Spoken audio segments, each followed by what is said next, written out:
At exactly 7:03 p.m., I got a Venmo request for $4,200 from my mom. No message, just need ASAP. A minute later, my cousin live-streamed a 4th of July bash at my parents' house. Red, white, and blue lights, massive BBQ pit, everyone laughing under fireworks. I wasn't invited. They told me the party was canceled due to family financial hardship. My name's Wade. I'm 34. And up until this year, I thought being the responsible one in the family meant they respected me. Turns out, I was just the family's human wallet, not son, not brother, just a 6-digit balance they didn't have to say thank you for. Every July, we had this tradition, Independence Day at my parents' old house on Sand Lake Drive. Cornhole tournaments, Uncle Jimmy grilling ribs shirtless like some beer-bellied Zeus, and my little nieces pelting me with water balloons until my phone drowned. It was chaotic, smoky, loud, but it was ours. So when my mom texted on June 27th, "No 4th of July this year. Dad's hours got cut. Just too expensive. Sorry, baby," I believed her. I even sent over $1,000 that night just to help out. I didn't ask for praise. I didn't expect a parade. That's just what I did. When my sister Chloe's car died last spring, I co-signed the lease on her Jeep. When Dad forgot to pay their internet for 3 months, I paid the past due notice before Netflix threatened to cancel. So when the group chat went silent for a full week before the holiday, I assumed everyone was laying low. I didn't push. I didn't complain. I figured maybe we'd have a small dinner later in the month or something. Instead, I ate a burnt gas station burger alone on the 4th, watching neighbors shoot off mortars while reruns of The Office played in the background. Chloe never replied to my Happy 4th text. Dad left me on red. Mom didn't even pretend to be sick this time. But at 7:03 p.m. sharp, I got that Venmo request. $4,200. From Mom the Queen. No message, no context. I thought it was a mistake.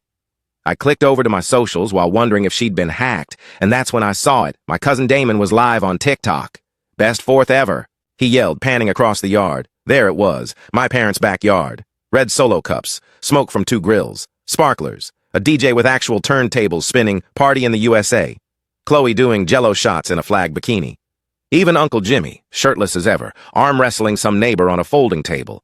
I paused the video, rewound, and stared. Behind the dance floor, my cooler, the one I left at their house last year. On the grill, the same rib recipe I taught, Dad. This wasn't some last-minute neighborhood thing. This was our family tradition. My tradition. Just without me. They didn't cancel the party. They canceled me. My hand hovered over the Venmo request. My stomach was a rock. I didn't even cry. I just stood there, silent, stone cold, watching my entire family laugh under the fireworks I paid for last year. And then my mom texted, "Did you get my request? Need it for mortgage. Urgent. No punctuation. No explanation." Just that. And something inside me broke. Quietly. Finally. I clicked decline. Then I blocked her. I wasn't impulsive. I didn't scream into the void or post an angry rant on Facebook. I started making a list. Literally. A spreadsheet. With columns. One for Chloe's Jeep payments, one for Dad's Netflix, Hulu, and whatever shady live sports app he used.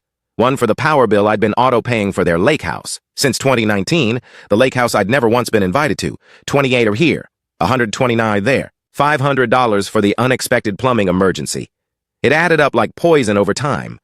By the time I finished tallying, I'd racked up $42,380 in quiet, no questions asked help. I didn't want it back.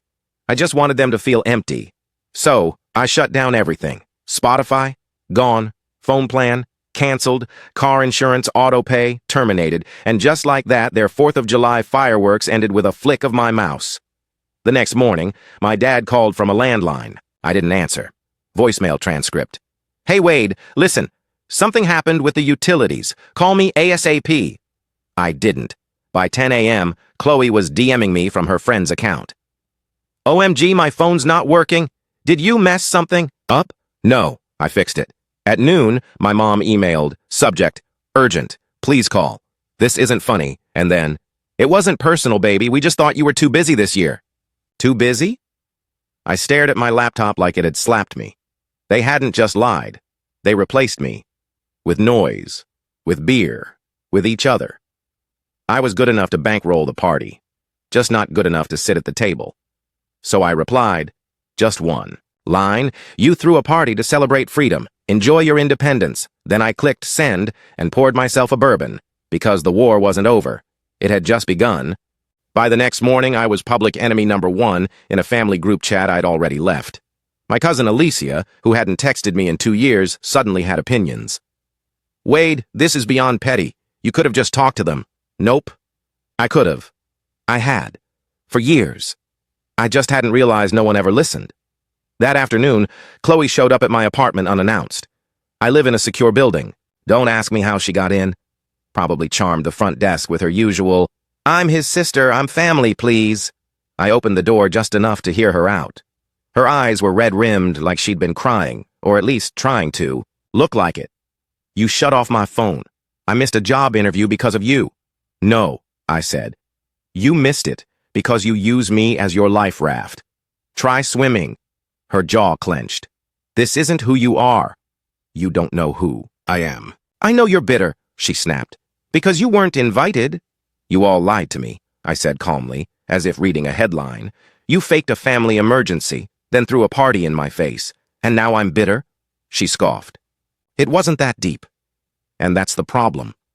I closed the door on her mid-sentence. She banged on it for another 30 seconds before leaving, heels clacking down the hallway like angry applause.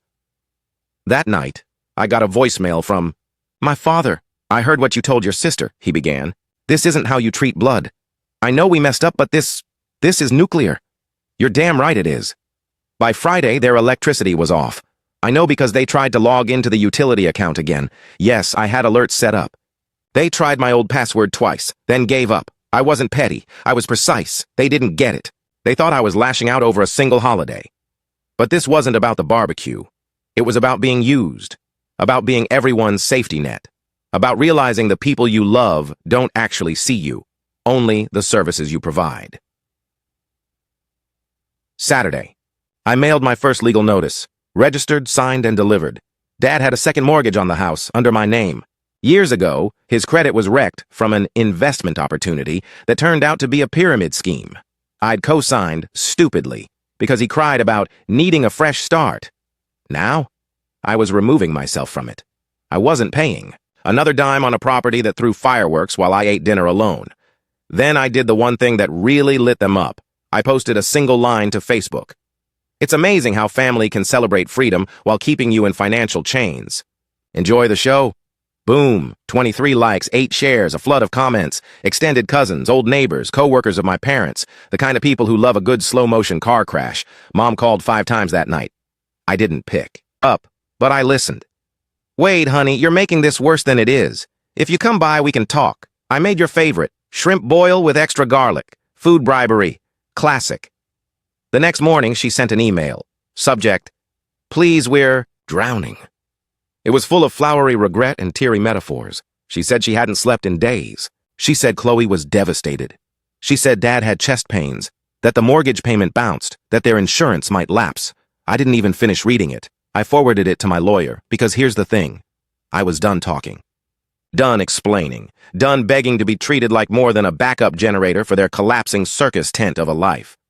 The next day, I got a letter from the bank. They'd received my removal request and would need a full review of the mortgage account. There'd be a penalty for early withdrawal, but I didn't care. The price of peace is never cheap.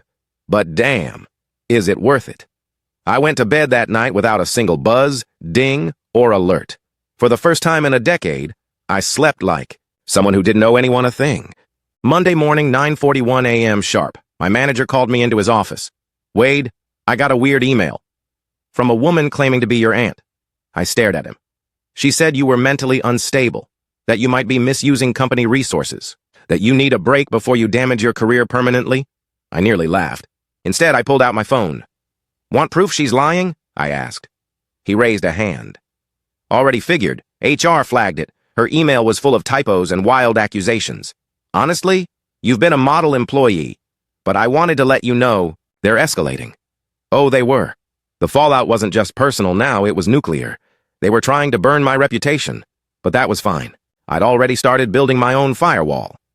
That afternoon, I scheduled a meeting with HR myself, cleared the air, told them everything in broad strokes: family drama, financial disentanglement, a few toxic relatives lashing out. I even laughed a little.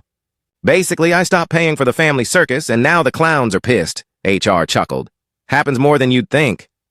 By Tuesday, my parents had moved on to a new tactic. Pity. They started posting vague, sappy memes. You know, the type. Family isn't about blood. It's about who shows up. Don't push away the ones who always had your back. One post even had a photo of me as a kid, grinning, missing 2 front teeth, captioned, "We miss simpler times." I didn't comment, but I saw the comments from others. Wait, didn't Wade help pay your bills? Didn't he buy Chloe's car? Why's everyone pretending like he disappeared for no reason? Cracks in their narrative.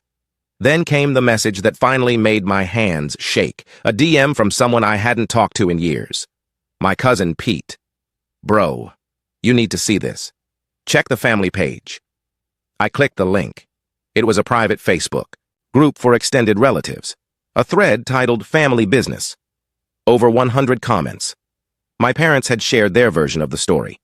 They painted me as emotionally unstable, accused me of threatening legal action for no reason, said I was spiraling and lashing out during a difficult time. They even claimed I was cutting off utilities out of revenge, that I'd been holding financial support over their heads. I saw red. No, not just anger, betrayal. They weren't just lying. They were painting me as dangerous, and some people believed them. Some comments read, "Poor Chloe. She doesn't deserve this." Sounds like Wade's having some kind of breakdown. That's when I decided to speak. I didn't write a paragraph. I posted the spreadsheet, every payment, every transfer, every utility, every gift, all dated, labeled, organized. Then I wrote, "Not a breakdown, a wake-up call. You don't get to lie about me and keep my silence, too." That comment got more likes than the original post. People started deleting their replies. One aunt messaged me privately. "I didn't know. I'm sorry. My mother" posted again the next morning. This time she tried a different angle. "Forgiveness is divine. We hope Wade finds peace." Translation: please stop making us look bad. But peace wasn't given. It was taken. And I wasn't done. 2 days later, I got a notice from the IRS. Apparently, my dad had filed joint returns using my information 2 years in a row. Claimed me as a dependent. Without my knowledge, my lawyer friend nearly choked on his coffee when I told him, "That's fraud, Wade, like real deal federal trouble." He helped me draft the letter. We submitted documentation, including proof. I hadn't lived with them in over a decade. I filed an identity theft report, canceled every account they might have touched, and just like that, the fire they started came straight back at them. Harder, hotter, faster. By Friday, my dad's bank account was frozen for review. He called from a blocked number. I didn't answer. He left a voicemail. "You've gone too far, Wade. This is family. We're supposed to protect each other." I played it twice, then deleted it. Because this wasn't protection. This was war. And I was finally winning. The IRS case opened the floodgates. My bank called me that Monday. "We flagged 3 failed login attempts from an unfamiliar device tied to your old iCloud." Guess what? It was the iPad I left at my parents' house 2 years ago.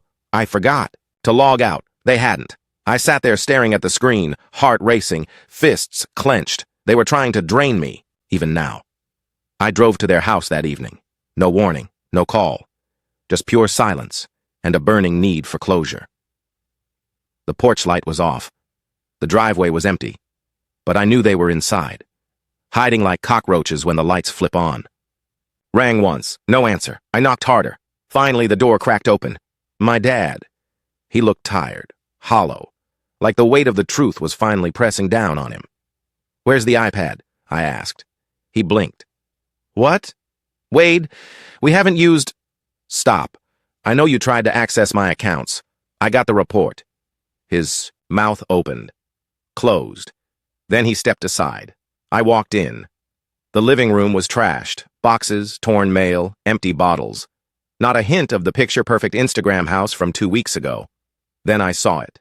The iPad, face down on the couch. I grabbed it. From the stairs, Chloe appeared, eyes red, voice small. "Wade, can we just talk?" "No," I said without turning. "We had years to talk. You had my phone number. You had a dozen chances." She took a step forward. "We didn't. Think it would hurt you this much?" Those words. That sentence, like my pain was an overreaction. I turned, eyes locked on her. You didn't think. That's the problem. I left. Drove home in silence. No music, no podcast. Just the whine of tires on asphalt and the boiling storm inside me. That night, I changed every password, every recovery email, every connected device. Then I opened my files, and I made a decision. No more silence. No more second chances. The next morning, I contacted a local investigative reporter. I'd read her work before, exposing nonprofit scams, crooked landlords, shady HOA boards. I told her everything, not the personal stuff, just the facts. The financial manipulation, the identity fraud, the mortgage scam. She asked for proof. I sent the documents. 2 days later, she called back. We're running a story next week. It won't name names, but it'll reference the scheme. I smiled. Good. Want your voice on record? No. Let the facts speak. But facts didn't speak. They screamed. When the story hit the local news site, it exploded. Family fraud. Adult son. Exposes financial manipulation. After years of silent support. No names. No photos. But it didn't matter. Everyone in our town knew who it was. The next morning, their HOA president emailed my dad, revoking his board seat pending investigation. Chloe's work found the article. She was quietly asked to take unpaid leave. Even my mom's church group sent her an email asking if she needed support during this time of accountability. I didn't feel joy. I felt clean until one more betrayal came knocking. A letter. Mailed to my apartment. No return address. I opened it thinking it was more legal noise, but it was worse. Inside was a photocopy of my grandfather's will. Highlighted in yellow was a clause I'd never seen before, a clause my father had buried. My grandfather left me a small cabin on Shoreline Bay, a place I'd only visited twice as a kid. I remembered the dock, the quiet, the fish that never bit. It was supposed to go to me, but 10 years ago, without telling me, my dad sold it. Faked my signature. The sale records were stapled behind the will. All of it. Stolen. He'd erased me from the one gift my grandfather left behind. And suddenly, it wasn't about the money anymore. It wasn't even about the lies. It was about memory, legacy, history. Something sacred that had been ripped away while I was still calling him Dad. I stared at the papers for hours. Didn't eat. Didn't sleep. Just sat there in that awful quiet. That's when it hit me. I was never angry because they were broke. I was angry because they thought I was too soft to fight back. I didn't sleep that night. I couldn't. That will, that fake signature, that stolen cabin. It wasn't just another betrayal. It was a final insult. The last piece of my grandfather, ripped out of my hands while I was still grieving him. Sold, off like some forgotten trinket in a yard sale, and my father had smiled in my face the whole time. I stared at the ceiling until sunrise, heart hollow and volcanic. Then I got to work. Step 1. I called a title attorney, had him verify every detail of the fraudulent sale. He confirmed it. My name had been forged. Poorly, too, my last name misspelled. Step 2. I filed a formal complaint. Fraudulent conveyance, forgery, property theft. My lawyer said, "It might not win in court, it's been years, but it'll open a case." Good. I didn't need them punished in court, I just needed them dragged through it. The same day, I contacted the Shoreline Bay Property Association. I asked for access to maintenance records, ownership history, and, most importantly, any digital photos they had from the past decade. They sent back everything. And there it was, a photo from 6 summers. I go Chloe, on the dock, holding a drink, smiling. Caption: perfect weekend at Dad's cabin, the one that used to be mine. I felt like vomiting. That dock had splinters I used to pick out of my feet. That lake was where Grandpa taught me how to skip. Rocks. That cabin smelled like cedar and coffee and the one place I didn't have to earn love. And they sold it. Part of me wanted to scream. Another part wanted to torch something. But instead I just laughed. Because now I had fuel. I printed the photo, framed it, taped the forged will behind it, and sent it, anonymously, to every single family member who had commented on my Facebook post, the ones who had liked my mom's passive-aggressive memes, the ones who whispered behind my back instead of calling me, the ones who knew and stayed silent. Attached was one sentence. They didn't just lie to me. They erased me. The fallout was instant. Two aunts reached out in disbelief. My cousin. Pete texted, "What the actual fuck, man?" Even Uncle Jimmy called. "I thought you were being dramatic. I had no idea." I didn't respond. Because the point wasn't to argue. It was to expose.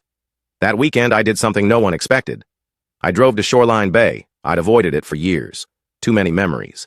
Too much grief. But I needed to see it. The new owners had built a second deck, painted it sky blue, hung wind chimes that sounded like broken memories. I didn't knock. I didn't snoop. I just stood across the lake and stared. Then I tossed a single rock into the water. One last skip, one last goodbye, and then I walked away.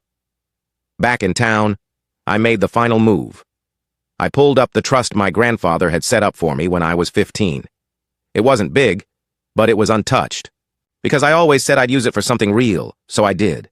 I used it to buy a new property, a small plot, right outside town.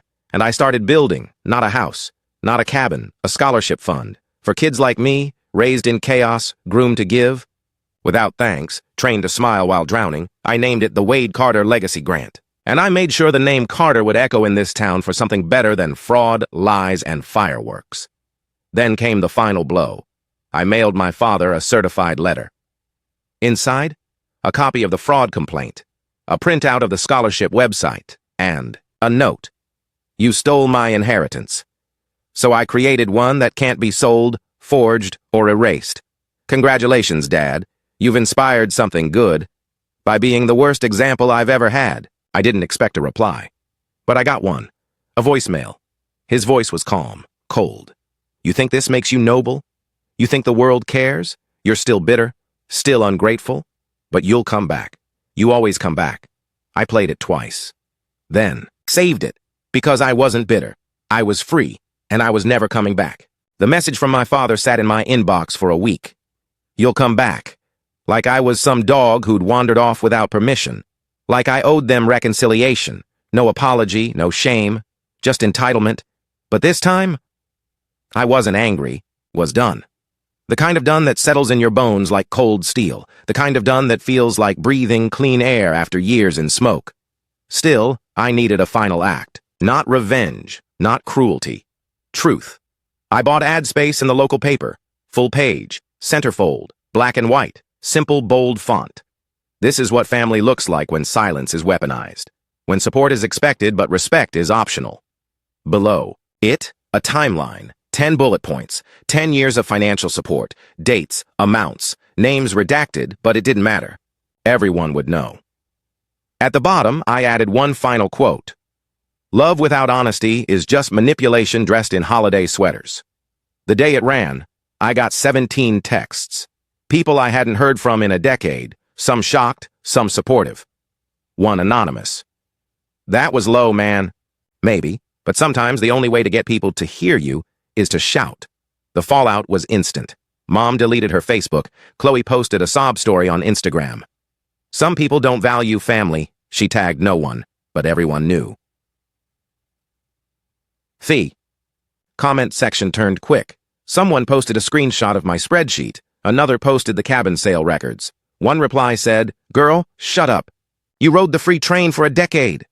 I didn't say a word, but my silence was louder than fireworks. Then, something unexpected. My old high school principal reached out. He'd seen the ad. He was moved. He invited me to speak at a community youth event. Topic: setting boundaries when it hurts. I said yes. I showed up in jeans and a worn hoodie, hands shaking behind the mic. I told the truth. About being the responsible one. About carrying everyone else's weight. About the moment I realized I was just a wallet with a heartbeat.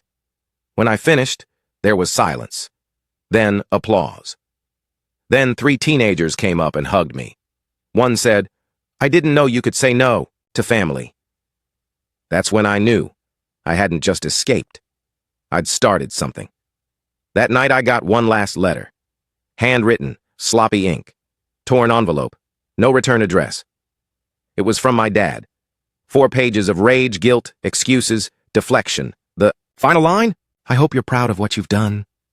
I folded the letter, set it on fire in the sink, watched it curl and blacken and vanish. Yes, I was proud. Not of the chaos, not of the war, but of the fact that I finally chose myself. For the first time in my life, I didn't just survive the betrayal, I grew from it. They built a legacy of silence, lies, and control. I turned mine into a scholarship, a truth, and a second chance. That weekend, I drove past my old family home one last time. The shutters were down, the porch light off, a for sale sign leaning crooked in the lawn.